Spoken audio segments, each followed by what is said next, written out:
Massawa has a fascinating history that dates back over 3,000 years, making it one of the oldest continuously inhabited cities in Africa.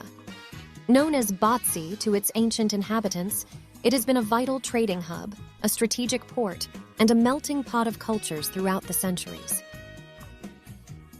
Before the arrival of foreign powers, Massawa was a thriving hub of trade and culture. Its strategic location on the Red Sea coast made it a coveted prize for empires seeking control of key trade routes.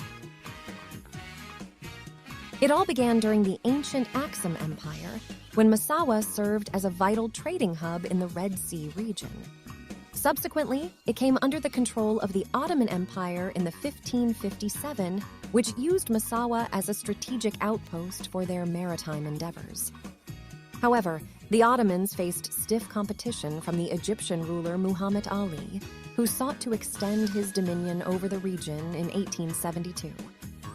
The Egyptian rule was short-lived, as Massawa eventually fell under Italian control in 1885, becoming an important part of Italy's African colonies. The Italians invested heavily in infrastructure development and sought to exploit the region's resources. However, their occupation was interrupted during World War II, when British forces seized Massawa in 1941. Following the war, Massawa was returned to the Italians briefly before finally becoming a part of Ethiopia in 1952, when Eritrea was federated with Ethiopia. This marked the end of the colonial era for Massawa, although the city would go on to witness further political changes in the years to come. The struggle for Eritrean independence from Ethiopian rule began on September 1, 1961, when the Eritrean Liberation Front, ELF, launched its armed resistance. This marked the start of a long and arduous journey for the Eritrean people, who fought tirelessly for their freedom. The city had been under Ethiopian control since 1952, when Eritrea was federated with Ethiopia following a United Nations resolution. The Ethiopian government imposed strict control over Eritrea, suppressing its cultural and political rights. From the outset of the armed struggle, the ELF recognized the strategic importance of Massawa.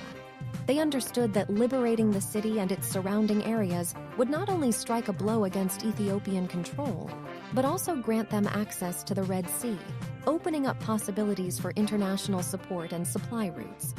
The Eritrean freedom fighters engaged in numerous operations to weaken Ethiopian control over Massawa. They targeted Ethiopian military garrisons, disrupted supply lines, and launched guerrilla attacks to undermine the Ethiopian presence. These acts of resistance sowed fear and confusion among the occupying forces, while simultaneously boosting the morale of the Eritrean people. As the struggle progressed, another organization emerged, the Eritrean People's Liberation Front, EPLF, led by Isaias Afwerki.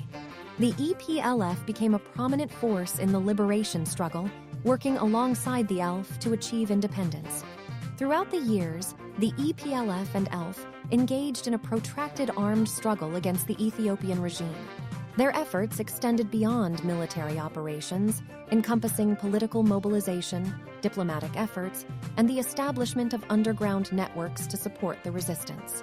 Massawa, being a heavily fortified Ethiopian stronghold, presented a significant challenge for the Eritrean fighters. The Ethiopian regime recognized the city's importance and heavily fortified it, making it a formidable obstacle. However, the EPLF and ELF remained undeterred, using various strategies to undermine Ethiopian control and disrupt their operations in the city.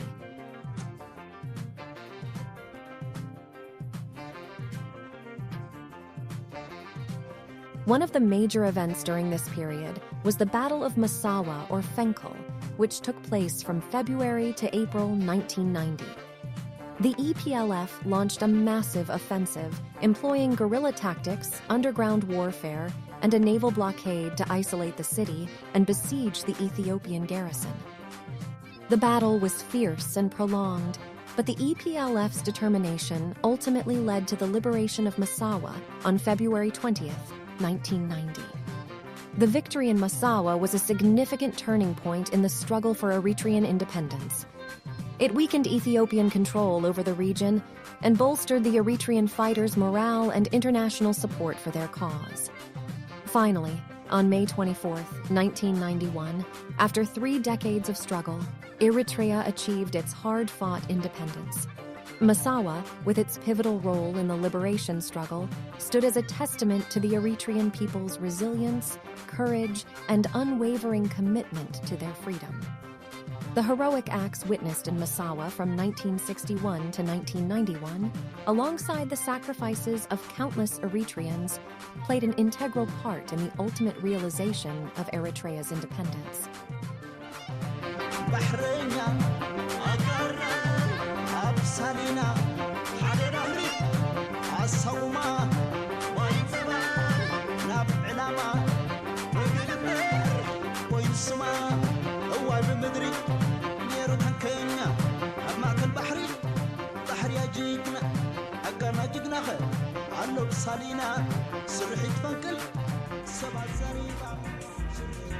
The war for independence lasted for 30 years, and Massawa was a major battleground. The city was heavily damaged during the fighting, and the infrastructure was largely destroyed. In 1993, Eritrea finally gained independence from Ethiopia, and Massawa became a symbol of hope and resilience for the Eritrean people. Despite the challenges faced by Massawa, the city has since rebuilt and is now a vibrant tourist destination with a rich cultural heritage. Visitors can explore the city's Italian colonial architecture and enjoy its beautiful beaches. The city's cuisine is a fusion of African, Arab, and Italian influences, and it is known for its seafood, especially its grilled fish. Massawa is also a popular tourist destination, with visitors coming to enjoy the beaches, scuba diving, and other water sports. Massawa is a city with a rich history and culture that continues to thrive today. From its early days as a trading hub to its colonial past and its present as a vibrant tourist destination, Massawa is a city that is truly unique. We hope you've enjoyed this journey through Massawa's past and present, and subscribe for more Eritrean short documentaries.